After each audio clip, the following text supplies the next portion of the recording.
Assalamualaikum warahmatullahi wabarakatuh. Halo guys, kali ini saya akan menjelaskan tentang manajemen kelas. Perkenalkan, nama saya Sinta Hamida, NPM 19320046 dari kelas 3B Pendidikan Biologi Universitas PGRI Semarang. Dosen pengampu saya yaitu Atik Nurwahyuni.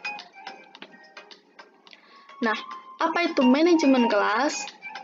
Manajemen kelas dapat diartikan sebagai usaha yang diarahkan untuk mengarahkan suasana belajar mengajar yang efektif dan menyenangkan serta dapat memotivasi siswa untuk belajar dengan baik sesuai dengan kemampuannya. Lalu, apa saja tujuan manajemen kelas? Tujuan manajemen kelas yang terpenting yakni mewujudkan situasi dan kondisi kelas yang memungkinkan peserta didik untuk mengembangkan kemampuannya. Yang kedua, menghilangkan berbagai kendala yang menghambat terwujudnya interaksi pembelajaran. Yang ketiga, menyediakan dan mengatur fasilitas yang mendukung dan memungkinkan belajar sesuai dengan lingkungan sosial, emosional, dan intelek siswa dalam belajar. Yang keempat, membina dan membimbing siswa sesuai dengan latar belakang sosial, ekonomi, budaya, serta sifat-sifat individualnya. Lalu, apa fungsi manajemen kelas? Fungsi manajemen kelas terbagi atas 4 bagian. Yang pertama, yaitu perancangan atau planning. Yang kedua, pengorganisasian atau organizing. Yang ketiga, penggerakan atau actuating. Yang keempat, yaitu pengendalian atau controlling. Kita akan menjabarkan masing-masing keempat fungsi tersebut. Yang pertama, perencanaan. Perencanaan di sini berperan dalam penentuan strategi, kebijakan, dan program serta membantu menentukan metode, anggaran, dan standar yang diperlukan. Yang kedua yaitu pengorganisasian. Pengorganisasian berperan sebagai proses pembagian tugas, wewenang, dan sumber daya, bertujuan untuk mencapai tujuan organisasi tersebut.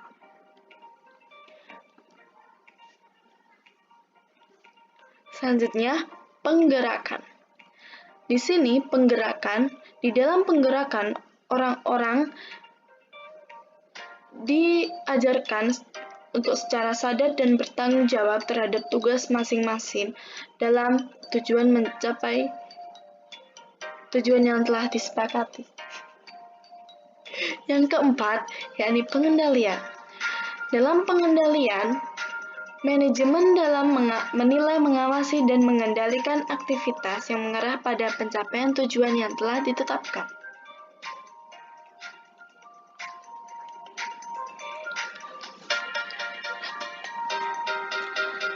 Selanjutnya, apa saja permasalahan yang timbul dalam manajemen kelas? Permasalahan yang timbul dalam manajemen kelas dibedakan menjadi dua, yaitu berdasarkan sifatnya. Pertama, berdasarkan sifatnya yang perennial atau masalah melekat. Pada masalah ini akan selalu terjadi ketika proses interaksi terjadi. Yang kedua, nurturing effect atau dampak pengiring. Dampak ini muncul saat masalah itu tidak dicarikan penyelesaiannya. Yang ketiga ada substansi. Yang dimaksud substansi di sini adalah permasalahan dapat dipilah atau dilihat dari pokok yang muncul. Artinya bahwa permasalahan itu muncul. Itulah yang akan diperankan seorang guru untuk mencarikan solusinya. Yang keempat ada konstekstual. Dalam konstekstual, permasalahan muncul juga bisa diakibatkan oleh setting situasi tertentu.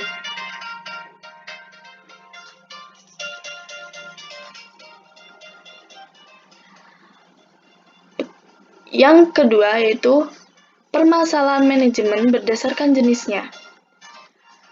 Di sini terbagi atas masalah perorangan dan masalah kelompok. Masalah perorangan muncul dalam individu karena ia ingin diterima oleh kelompok dan ingin mencapai harga diri. Menurut Drakos dan Case dalam buku Terrakajoni 1989 membedakan 4 kelompok masalah manajemen yang bersifat individual, yakni ada attention-getting behavior. Yang dimaksud di sini, dalam arti attention-getting behavior sendiri, yaitu sesuatu hal yang dapat menarik perhatian orang lain. Jadi di sini pelaku melakukan berbagai usaha demi untuk mendapatkan perhatian dari orang lain. Ya, yang kedua ada power-seeking behavior, yaitu tingkah laku mencari kekuasaan. Yang ketiga, revenge-seeking behavior.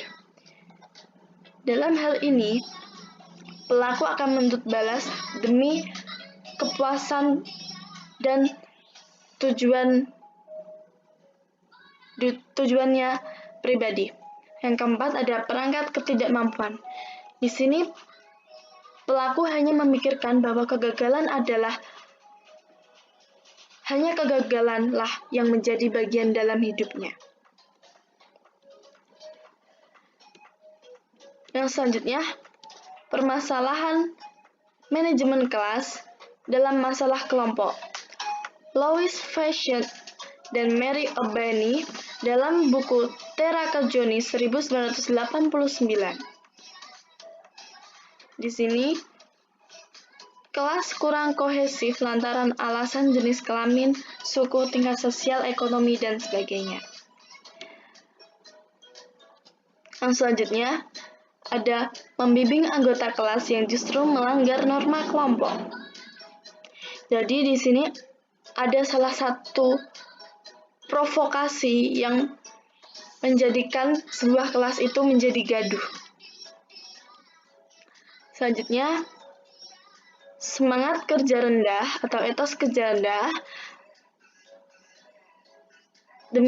sebagai action mereka dalam memberi tanggapan bahwa guru tersebut kurang adil.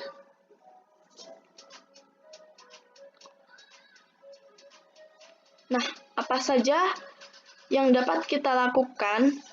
Apa saja solusinya untuk mencegah atau menyembuhkan masalah tersebut?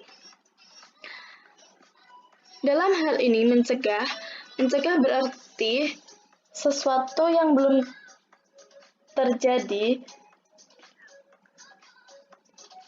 dilakukan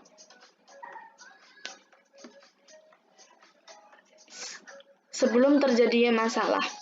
Ini pencegahan dapat dilakukan dengan peningkatan kesadaran diri sebagai seorang guru. Kedua, peningkatan kesadaran peserta didik. Yang ketiga, guru bersikap tulus. Yang keempat, guru harus mengenal alternatif pengelolaan.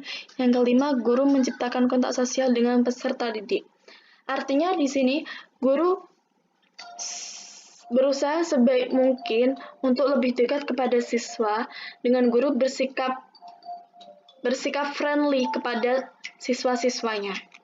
Yang kedua ada tahap penyembuhan, yang artinya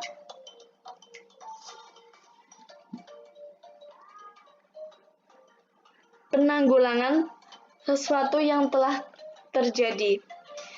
Kita dapat menyembuhkannya dengan beberapa tahap, yakni mengidentifikasi masalah, menganalisis masalah, menilai alternatif pemecahan masalah, dan mendapatkan balikan. Sekian presentasi dari saya. Wassalamualaikum warahmatullahi wabarakatuh.